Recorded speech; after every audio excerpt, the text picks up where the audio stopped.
Alright, that does it for Walt Disney World, at least for now. Well, the next time I come. We're heading to a lift to take us back to the airport, and then we'll be home. So, I will see you at home. Bye!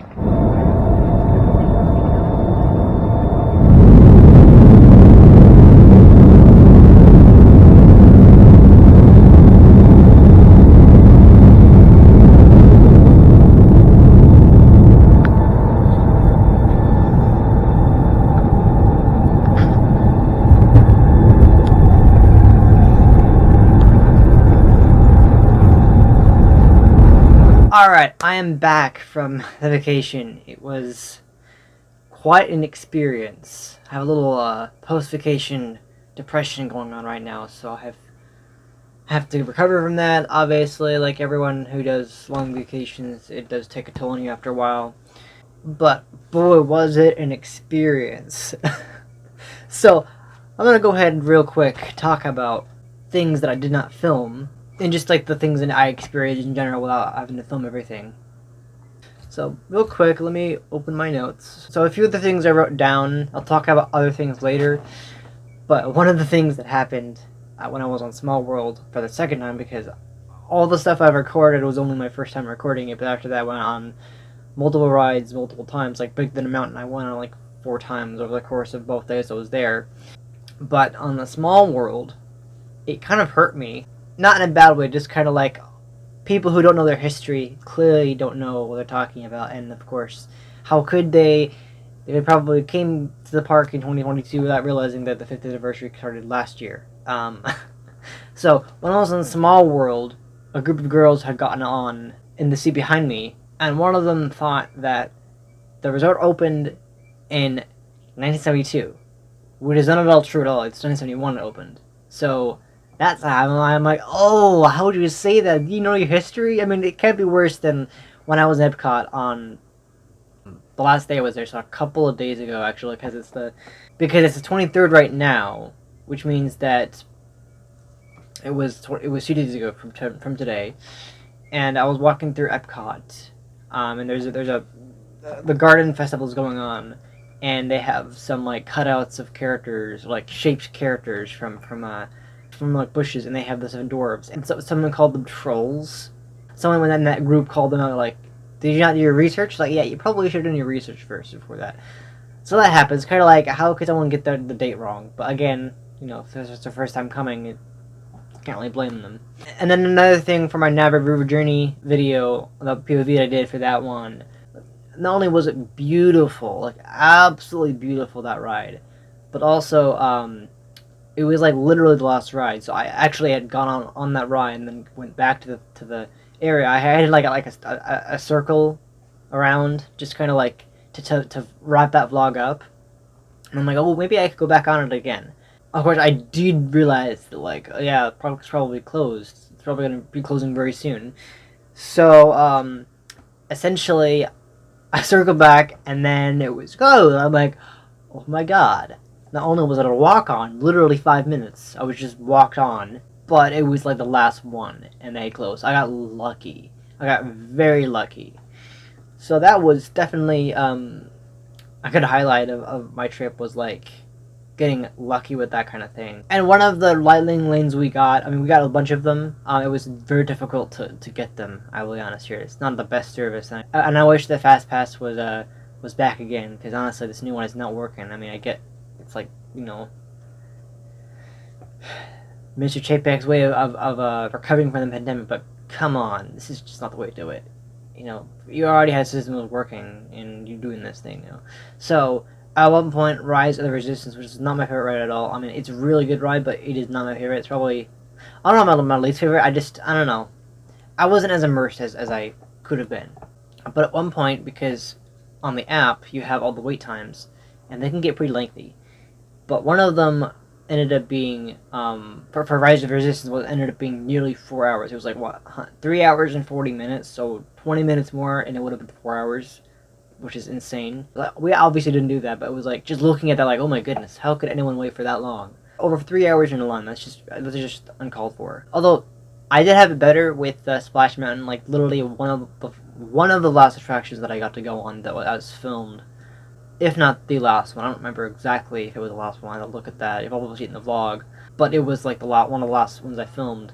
And I went like, okay, well, I got in line. It was like 70 minutes, which is basically 1 hour and 10 minutes. If you look at time thing, they don't have the time listed as 1 hour, and they just have you just have to do the math essentially. You have to go 60 minutes plus the time that they have. So if it's 65 minutes, it's an hour and 5 minutes. That kind of thing. So 70 minutes when I got online, and then when I got to the actual loading dock where the boats were, it was like I had been in their line for over 2 hours. It was ridiculous, which is just like, how could that ever happen? And then Epcot, Ratatouille, I did not film. I didn't film a lot of rides because I didn't really want to, because a lot of the rides were not. I mean, it wasn't that they couldn't film on them. It would have been very difficult. So I had to pick and choose. Okay, what rides do I not want to film on because it would be very difficult. Like Ratatouille, that was a ride that was of many rides at the resort, that was one of the rides I was like, yeah, if I filmed that wouldn't work. That wouldn't really work, would it? It would be very difficult because of the 3 glasses, because a lot of rides had 3 glasses. They're like, yeah, no, ain't gonna happen. Or the motion simulator rides. Nope. So I didn't record, that's why I didn't record Star Tours. I thought I was gonna do it, but it turned out, no, it wouldn't work.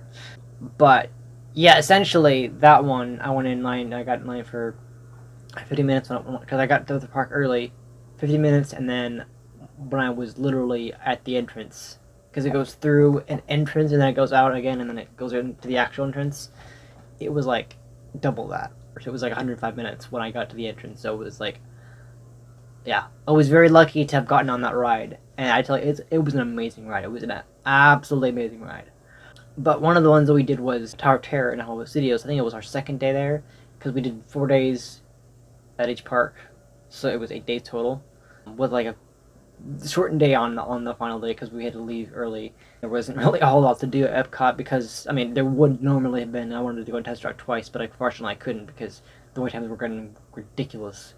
But for Tower of Terror, we got a light and it ended up being the ride ended up going down like Splash Mountain did, and other rides too.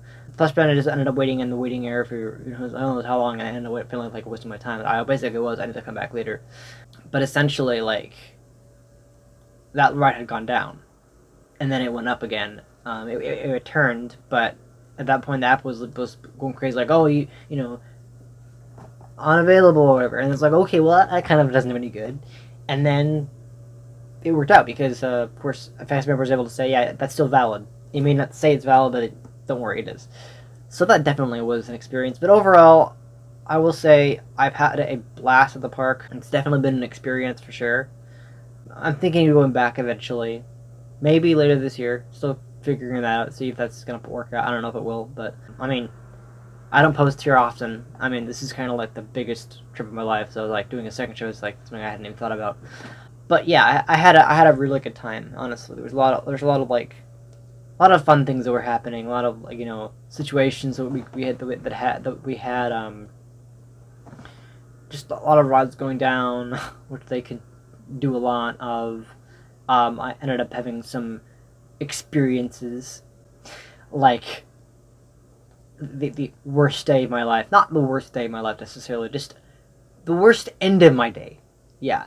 I didn't expect it. I felt horrible. I mean, it was not fun. So essentially, after Harmonious ended, I went back to the Skyliner, or at least attempted to, because right as the show was ending, it started to thunder, and then it started to rain, and it became so rainy that it was like, ugh, it was pouring, and it was so rainy that the Skyliner was down. So when I got to the Skyliner, it was down, and by down I mean they're not going to run it until the morning.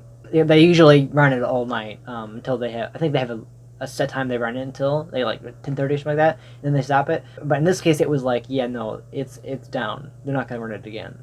So I'm like, okay, well, I'll just follow the people that over there, and I'll get a bus and stuff like that. And yeah, I couldn't find it because there's a reason they call it Walt Disney World. It's a world. I mean, not literally a world, but it feels like a world because you can get lost so easily. I ended up getting completely soaked, and then I just kept wandering around. My phone was glitching, and not because it wasn't waterproof. It doesn't do that. Phones just kind of glitch out if they're under too much water. You just have to make sure you get, it's not gonna break or anything. You just gotta, it won't really function if it's in too much water. You have to like let it dry and stuff like that.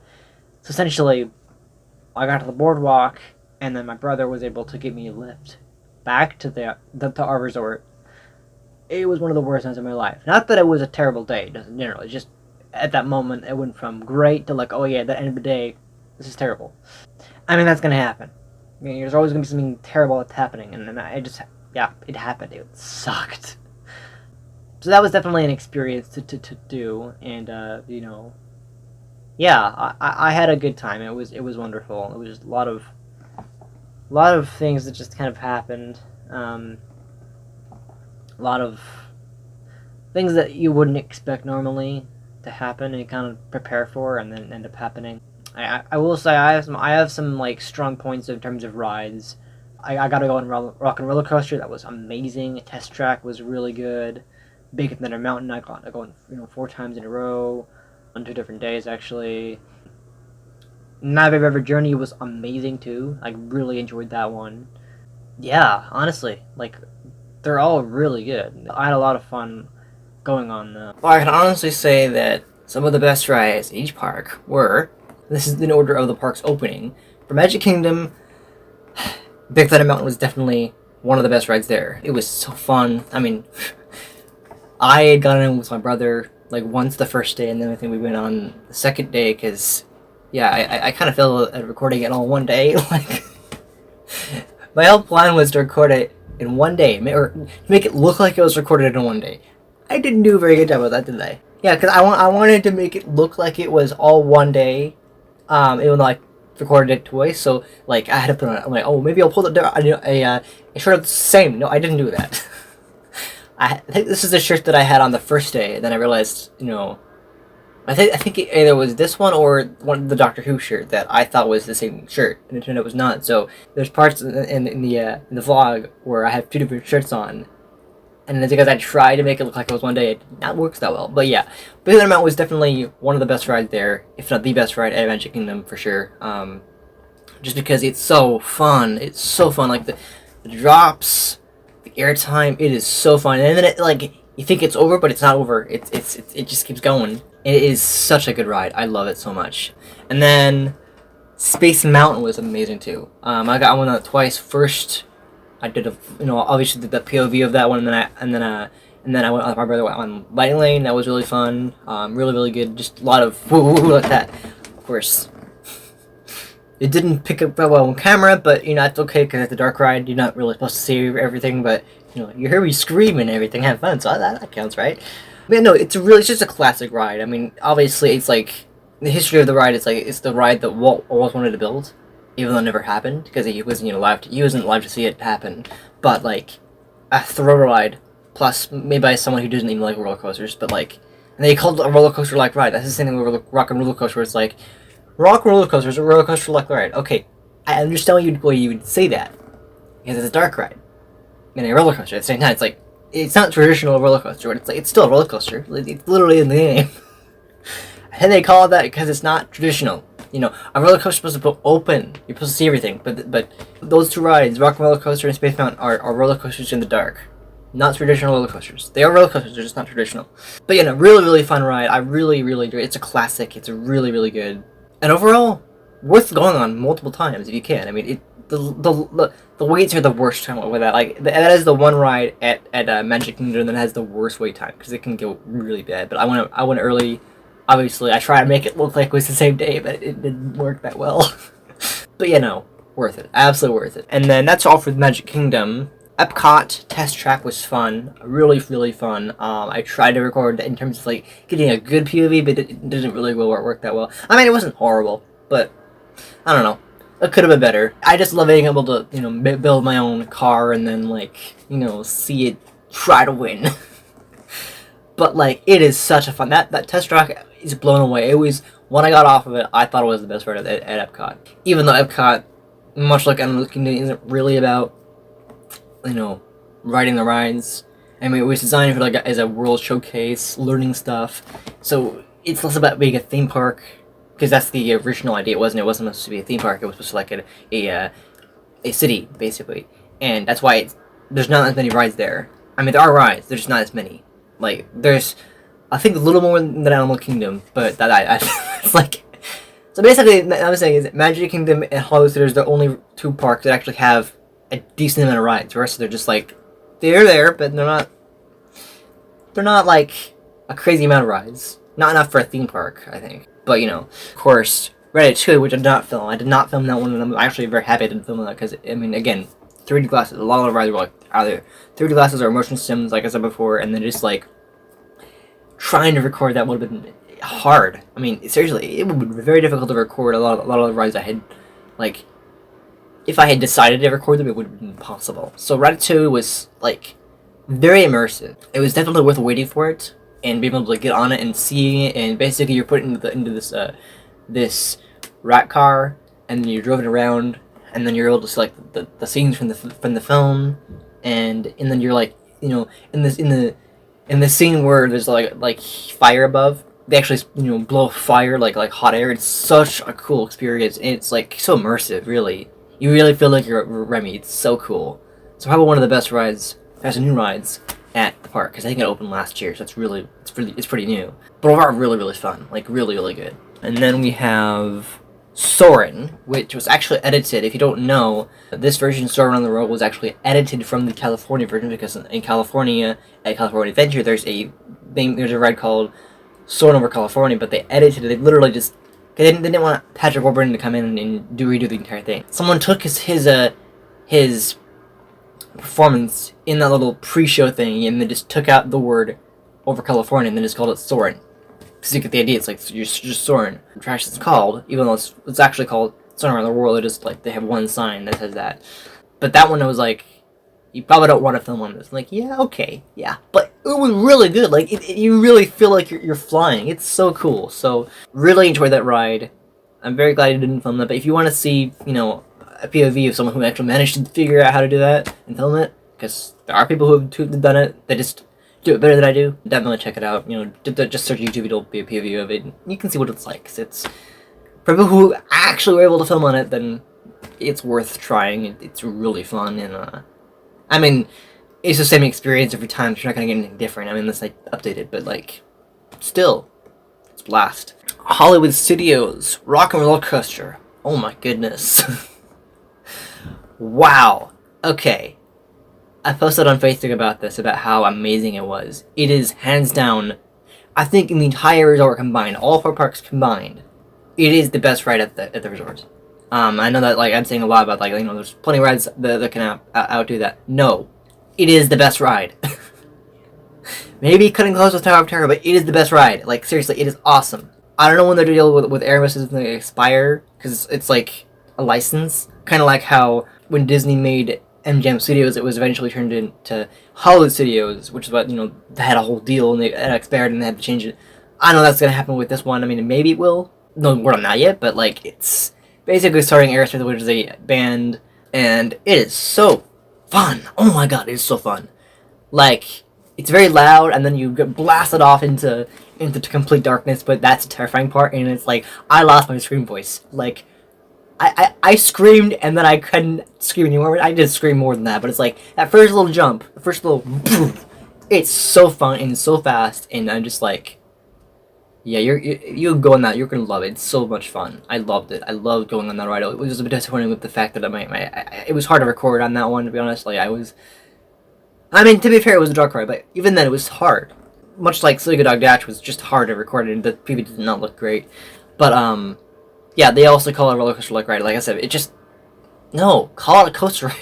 It's like, it's fun though. It is probably the best ride, you know, like I said, it's honestly the best ride I've ever on. Like, it is the best coaster I've been on. It's a perfect blend of like a dark ride and a coaster, and it's just so fun because there's like a loop, there's a corkscrew, it's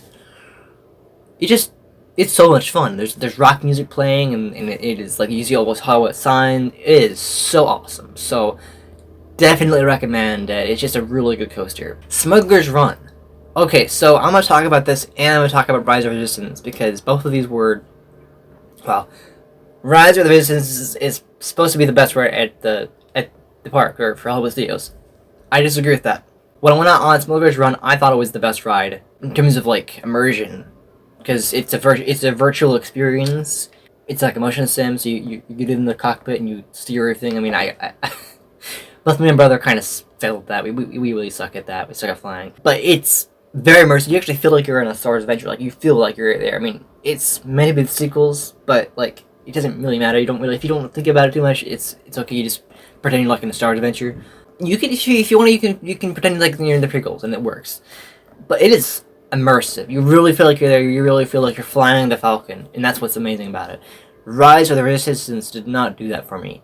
It's a fun ride, and it's really cool, but it's not immersive, because you're just in a trackless vehicle and you're riding around, and you're in and I think during the sequel trilogy era, which is again not my favorite era, I just didn't like it very much.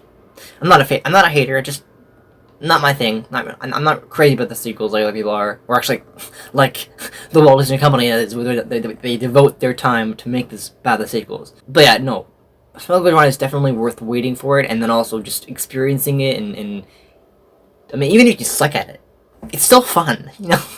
Even if you don't do a good job at it, it's still fun to just experience it, feel like you're actually there, and it's, yeah, it definitely does better than Rise of Resistance. I know that Rise of Resistance is meant to be the best ride there, but it's not. I mean, just in my opinion, I don't think it was as good, but, it's just my opinion. So, Tower of Terror. Okay, so this is like a classic. It opened, not at the same time, but like, recently after the park opened, because it was like in the 90s. So I think it opened roughly the same time, like in the 90s, but it was not quite when it opened. So, but still, it's a classic. They have two versions, obviously. The one that is in California is now a different ride entirely. They've renamed it, all that stuff. Similar to what they're doing with Splash Mountain with everything, and then that was the last time we got to see that one. So that's gonna be eventually. But for Tower of Terror, it's a classic. It's fun. It isn't even scary. I mean, I haven't seen the Twilight Zone, but, like, it's so fun. It's just, like, you just drop, you go up, it's so fun. It's a good time. It's a really good time. You're gonna love it. I mean, if you've never been on the ride, like, I have been on the ride, but it was in the California version, so it's basically the same ride. But I got to ride on my lane, so it was fast and nice, and it's awesome. It is a very fun ride. It isn't scary at all, because you're just going up and down, you're up and down. It's just fun. I enjoyed it, so definitely worth trying. Definitely, on my list of the top rides. And then Animal Kingdom, yeah, an Adventure Journey is a beautiful ride, but it isn't the best ride there. That'll go to Flight Passage, because it was like the only good ride there. I mean, Dinosaur was good, but no, Flight of Passage hand down the best ride I've been on. No, I didn't record. I mean, I recorded the queue, right? I mean, sadly, even though I had forgot my camera battery, I was able to film my phone, and it's not as good. Like there's several parts where I just don't have good audio. Just is not good. And so I'm glad I didn't film on Flight of Passage. I'm like, I don't want to film that because it's gonna be hard. Like I said, a lot of these rides are like really, they're almost impossible to film on. Like, unless you really know what you're doing, it's gonna be hard. Literally impossible. Like, how do you film on a motion sim? It's so hard. It's like, I mean, you can, but it's like, you have to think about how you're gonna do it. You gotta, like, plan your methods of filming. Like, okay, how do you film on a motion ride? Unless you're really good and you know what you're doing, it won't be possible. I mean, I didn't know how I was gonna do it, so I decided it wasn't worth it, so I didn't do it. But Flight of Passage, I mean, you saw the video of me going in the queue, just seeing everything, how you conduct your avatar. Of course, after that, I couldn't, salvage what I had recorded because I didn't record audio, which sucks a lot. I don't know what happened there. But, like, it's basically, you're in this, the ride vehicle is basically like, it feels like a Banshee. You're good in it. It's kind of like Tron, which is coming soon. You're like that. Same kind of idea. You are on a machine. The ride vehicle is basically the Banshee, and it has like these machines that kind of do this. They kind of go whoop whoop, and it's like a Banshee's flying. You're on the bench. You're flying. It's really good. It's fun. It's immersive. It's breathtaking because you can see everything. You can see the environment. I mean, it's a screen, but it's still so cool and fun, and just like you really feel like you're there. You really feel like you're on you're in an avatar on a Banshee because the way the ride vehicle is set up, it's like it's breathing or something. It's so cool, and you just seeing everything and going down and up and down. It's just, oh my god, it's so good. So definitely worth going on. And that is my top rides. Not my top 5 necessarily, but just top rides that I definitely think are the best. Obviously, like I said before, I try to make the whole trip feel like it was 4 days each, but it was actually 8 days. Like I said before, that was my whole idea like, oh, maybe, maybe not sign up for every video, just like make it look like it's all one day for each day. No, it didn't work so well. Like, definitely had continuity. So I'm on Hollow Studios, I did not know. I just messed up a little bit. I'm like, yeah, oops. Especially since we're going on rides at different times. So I would say a ride that we're going on, then it turns out we've already done that ride. Or, it's later in the day, and we, like one of the times I did a thing where I went on Rock and Roller Coaster, but when I got off of it, it was dark. But then I still had more footage to film those during the day, so I'm like, crap. So I had to like decide when I had to like go, okay, well that's not gonna work for that, time part of the video, so I had to move the very end. Like pretty much like the last video, the last ride that I put in the timeline was Rock and Roller Coaster, even though it was day one. It was like one of the, it was the last ride I did, but it wasn't day two. It was like literally because I had to combine it. So that was definitely a challenge to like figure out like, okay, well, I thought this would work, but it didn't work. So there you go. Because our trip went from the 14th to the 21st, so we had like, well, we had to change our plans a little bit because we were going to go to the water park, but it didn't end up working. Just not enough time in the day. But yeah, no, that was a whole week. I just made it look like I attempted to make it look like it was one day each, but it didn't work so well. One thing I wanted to do was get my own lightsaber. This was a really cool experience that I could have done, but unfortunately, it didn't work out. My brother thought that we could just get it, and it wouldn't be a problem. But it turns out we had to make a reservation with in advance before we even go to the park. Heck, before we even get on the flight, for that matter, as soon as you can. They were gone. We kept going. We kept like finding dates. Nothing. It was just gone. There was no more booking left. We missed it. We're like, oh well, we'll just go to Star Wars shop. They have it in the park. In the Galaxy's Edge. See if they have there. Nope. I mean, they had it like. What I was thinking was getting Lego lightsabers, because if I can't make my own, I can get one from an existing character. Nope. I mean, they had them, but they didn't have one I want. I want Obi-Wan, because his favorite character is Obi-Wan. Couldn't get that one.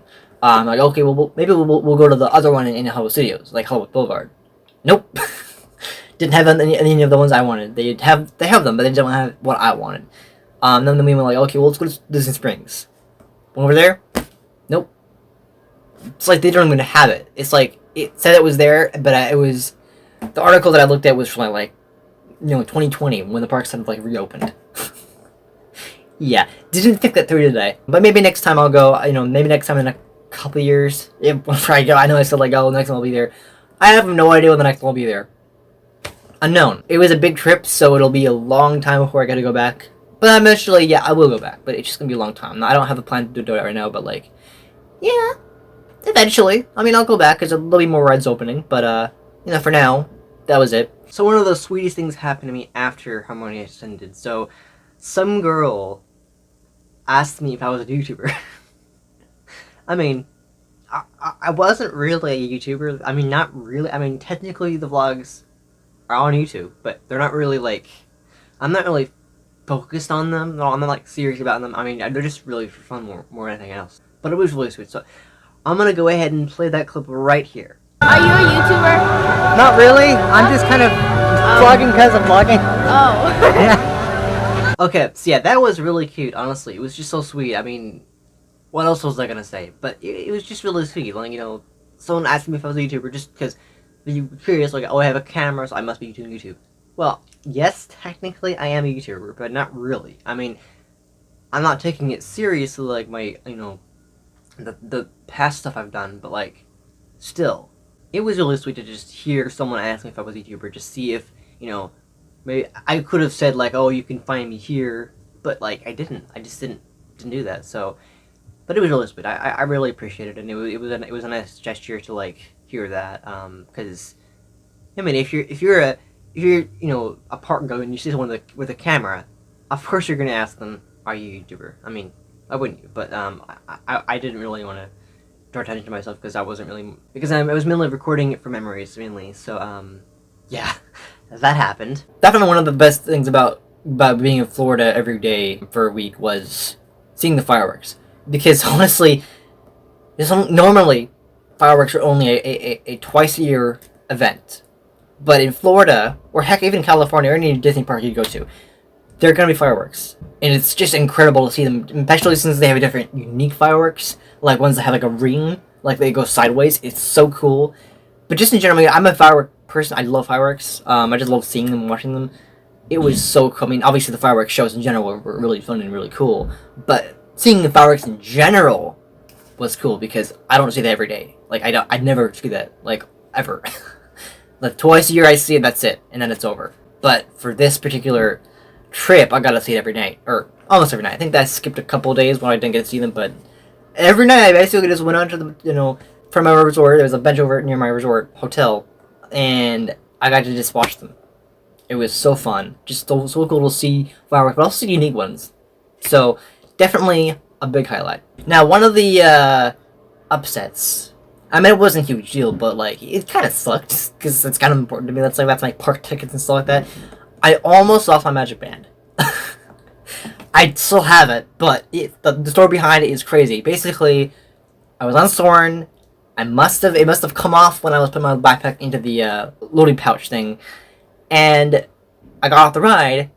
And then there was a guy next to me, the guy who was in my seat next to me. He said that my magic band fell off, but some girl had found it and had put it in the lost and found. And I'm like, thank you. That's the magic of the park. Things happen, and they give you your stuff back, and people are nice about it. So I don't know this girl. I didn't see her, but whoever they were, they're awesome. So thank you, whoever you are. And they were able to get it back to me. I had to like go to the front desk and like wait for it, and I got it back. But it was like, ugh. Who knew that could have happened? It happened, but it was like, oh, okay. I'm glad I didn't have to worry about that. But yeah, that's just a short story. I almost lost my magic band because I wasn't smart enough to like know that obviously next time I wore it, I just like had to make sure it was tight and not gonna fall off. But like, ugh, don't lose your magic band. It's not good. Now, one of the things that I did not expect when I was in the park at all was the price of food. I mean, I knew it was gonna be pricey, but like, oh my goodness. You could have, I mean, depending on where you are, you could have soda. This costs from anywhere from $3 to $6. Heck, this guy, my Galaxy's Edge Coke bottle, cost me $6. Was it worth it? I mean, it was hot. I needed something to drink, so sure. I mean, I guess it was worth it.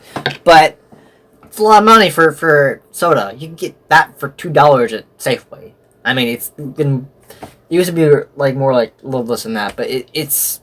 Yeah, it can be pricey, and then food can cost like $10. I was like chicken nuggets at Epcot, like the little walk place, so the World Showcase area. There's a place near Future World that is like for chicken nuggets you can get for like $10 plus tax. And then there was a meal at, I think it was called Mama Melrose Italian restaurant, whatever it was. It was an Italian restaurant in Hollywood Studios.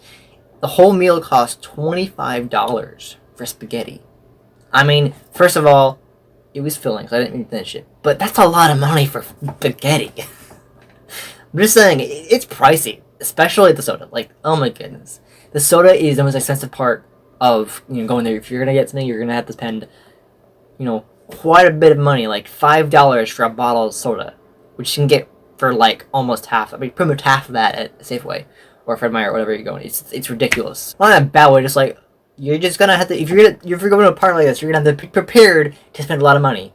I mean, spend more than you normally do at, a theme park, because they overprice everything. I mean, it isn't like a theater where they overprice everything just because that's what they do. They do that here too.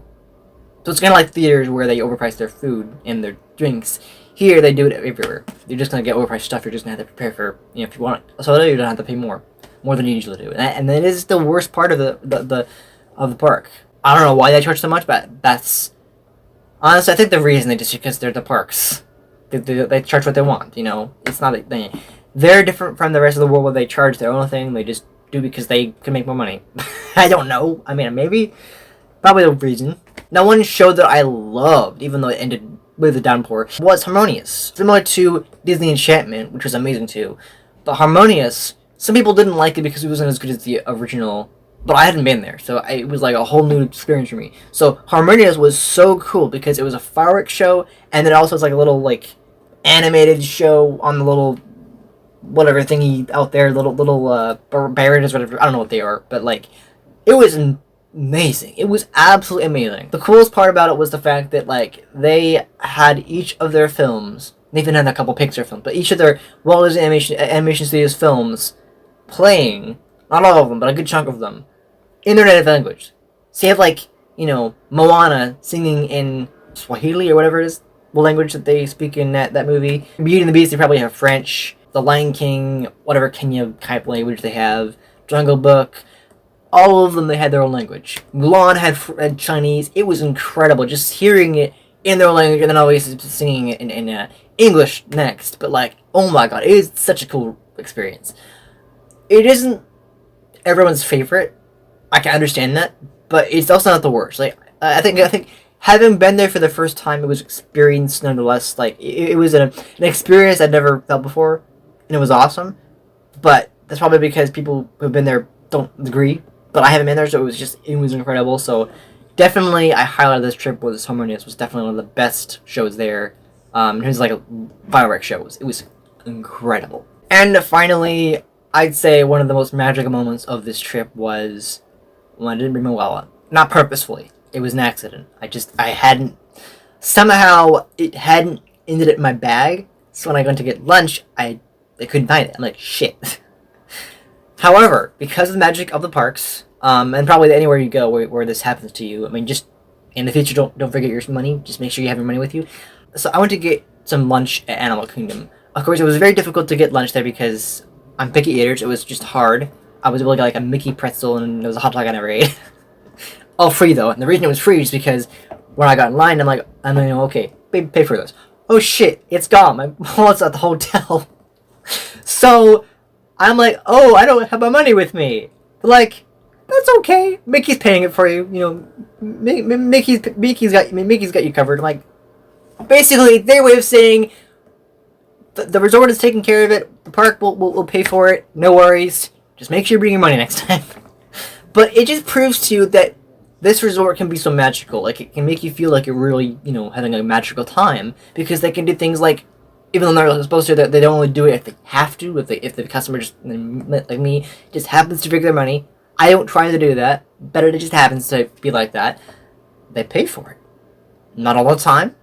It happens when I don't even know how often it happens, but when it happens, it's amazing. So definitely a highlight of this trip was having that happen. Like, what are the odds of you losing your money temporarily because it's just at the hotel? I didn't mean to forget, it just happened. And then Mickey paying for your meal. The joke was also because I paid for a Mickey ear, so it was like Mickey paying for his ear. But still, really, really, really amazing. Just wonderful, wonderful experience to just get to have that happen.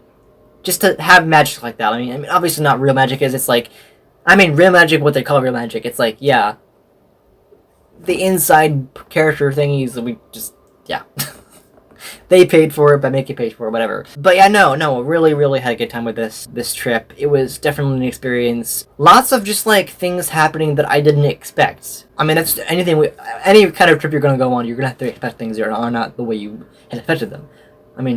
There were a number of rides I didn't even go on because I didn't really want to go on them, I got all the rides I wanted to go on, but there were rides that I just didn't see a reason to do them. As Orbiter and the other two clones in Storybook Circus and Adventureland, I didn't go on them.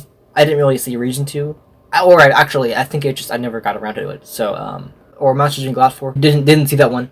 Again, I had to pick and choose. Some of them I just didn't really have an interest in going on them, but that's okay. But overall, a good trip. A really, really good trip. I really, really enjoyed it. Now, for the next trip, I'm thinking of going to Wild Waves again. Last year I went to it, and most of the rides were down. Or, by down I mean they weren't operating, because of staffing. So I'm probably going to go this year, and hopefully the rides will actually be available. And I'm thinking of recording on some of them, because the reason I didn't do it last time is because, well, you can record on rides. You can.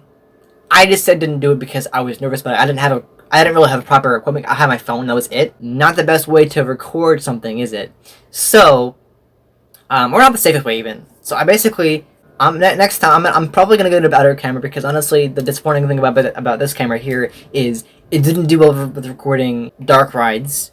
It isn't a bad camera, it's just not the best camera I've ever used. So I'm probably going to get a new camera, and this time get one that actually, I feel better about, because I'm hoping to bring it to Wild Waves and record on some of the rides, if I can. I don't know about the water rides, but definitely the coasters and stuff. But yeah, that's my plan. I just realized that I thought this was going to be a good camera. It is not the best camera. I think that the microphone it came with wasn't great. You know, I couldn't hear myself a lot of the time. Maybe because it was not too close. You know, not close enough. So I may have to like get a external microphone to clip on my shirt, maybe. But like, yeah, I'm definitely thinking of getting a new camera before my next trip. I want to go to so many places. Like I want to go to, obviously, Wild Rivers again properly. More rides. I want to go to Silverwood. I want to go to Universal definitely, and then Six Flags eventually. So there's a bunch of places I want to go to that are theme park style or fair style, whatever it is. So definitely a lot on the pipeline for me. I don't know when I'm gonna go on them, but like obviously the next trip is gonna be Wild Rivers again. But I'll be able to do a better vlog this time. It'll be better. Trust me, it'll be better. But that's all I had to talk about. Just my my reflection on the whole park experience and just overall a fun time. I had a fun time, an amazing time. It was so much fun. So I'm gonna get going. I hope you enjoyed this vlog and this reflection. It was just me, you know, talking about what I thought about it. And will I go back? I mean, when there's more rides, sure, but it'll be a while. It's definitely an experience, and the fact that they had less rides than I could go and try, and I wanted to go on it, but it just didn't work out. But one thing you should prepare for is it's very hot. So even during COVID season, even when we still have COVID, it's gonna be hot. So just like, yeah, you don't know if you don't get it when you're finished with the trip, but just know that it's gonna be really hot. It was March, it was hot, very hot. But yeah, that's all I had. So yeah. So anyway, thank you so much for watching this vlog, and I'll see you in the next one. Bye.